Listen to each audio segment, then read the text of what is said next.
வணக்கம் கடகராசி அன்பர்களே. எண்ணத்திலே பலவிதமான பாசை போராட்டத்தை கொண்டவர்கள் நீங்கள். அனைவரையும் குறைத்து மதிப்பிடுவதே கிடையாது.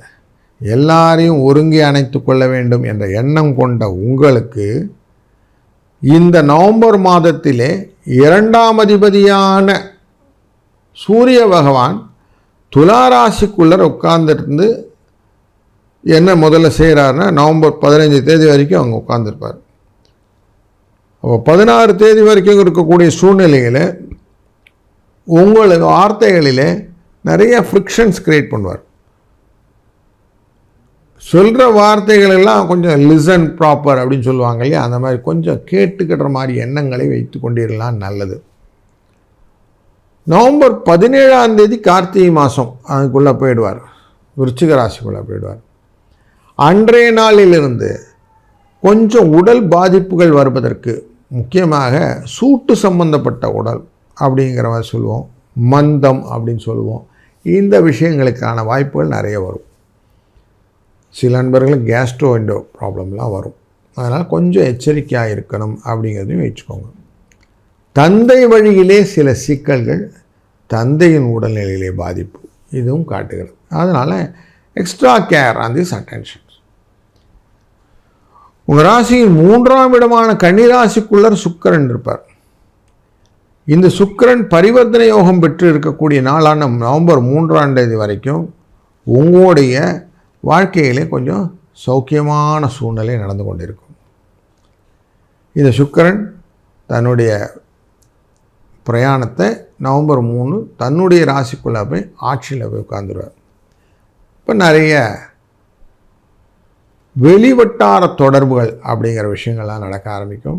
இந்த காலகட்டங்களிலே திருமணம் தொடர்பான விஷயங்களிலே வரன் தேடி கொண்டிருப்பவர்களுக்கு ஒரு நல்ல ஒரு சினாரியோ இருக்குது.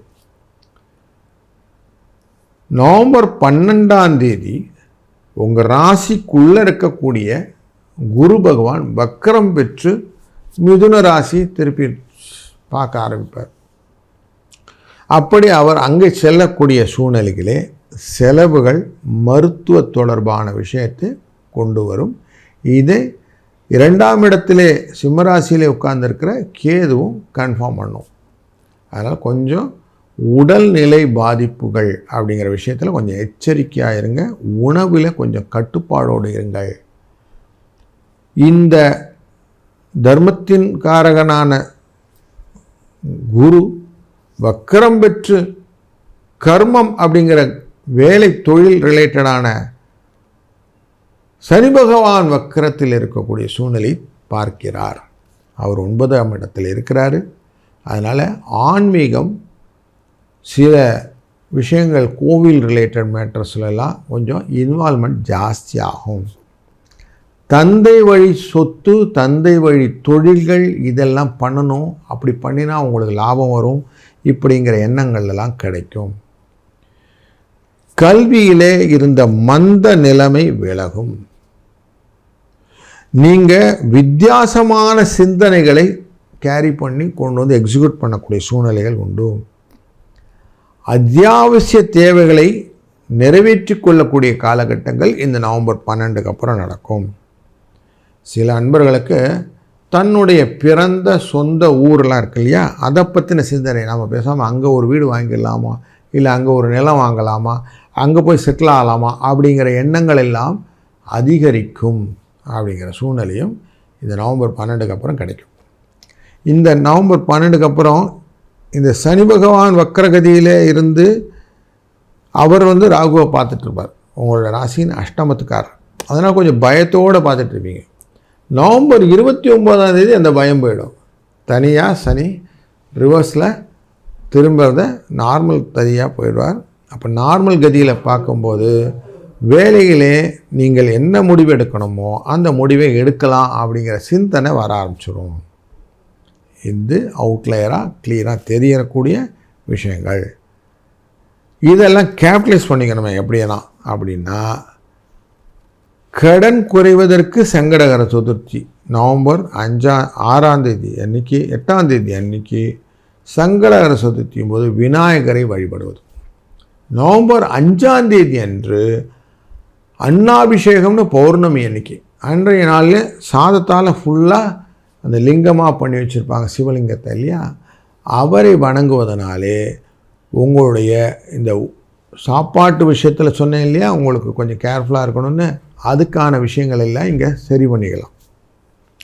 அதே போல் நவம்பர் 19ஆம் தேதி சர்வ அமாவாசை அன்று உங்களால் இயன்ற தான தர்மங்களை செய்ய உங்களுக்கு பல விதத்திலும் சப்போர்ட்டிவ் பெனிஃபிட்டாக இது நிற்கும். தர்மம் தலைகாக்கும்னு சொல்லுவாங்க இல்லையா, அப்படிப்பட்ட சூழ்நிலையை ஏற்படுத்தும். அதனால் நல்லது நடக்கும், நல்லதே நடக்கட்டும். வாழ்க வளத்துடன். இந்த கோச்சார பலன்கள் அப்படிங்கிறது சந்திரனை அடிப்படை வைத்து தினப்பலன்கள் சொல்வதும், சூரியன் மற்ற கிரகங்கள் எல்லாம் மூமெண்ட் ஆவதை வைத்து கொண்டு மாத பலன்கள் வருட பலன்கள் சொல்வதும் வழக்கம். இது எல்லாமே தனிப்பட்ட முறையிலே ஒரு ஜாதகருக்கும் பொருந்துமா அப்படின்னா, ஒரு தனிப்பட்ட முறையை பார்க்கும்போது அவருடைய லக்னங்கள், பார்வை பலங்கள் இதெல்லாம் ரொம்ப முக்கியம். அதுவும் லக்னம் எங்கே உட்காருதோ அதை பேஸ் பண்ணி தான் 1ஆம் பாவம் 2ஆம் பாவம் எடுப்போம். அதனால் தனிப்பட்ட முறையிலே இருப்பவர்கள் தன் கேள்விகளை தனிப்பட்ட முறையிலே கேட்டுக்கொள்வது நல்லது. நீங்கள் பார்ப்பதெல்லாம் பொது பலன்கள் அப்படிங்கிறத புரிந்து கொள்ள வேண்டும். இந்த நவம்பர் மாதத்திலே முக்கியமான நிகழ்வுகளிலே பார்க்கும்போது குரு பகவான் தர்மாதிபதி, இவர் கர்மாதிபதியான சனி பகவானை தன்னுடைய பார்வையால் பார்க்க போகிறார் அப்படிங்கிறது ரொம்ப முக்கியமான நிகழ்வு.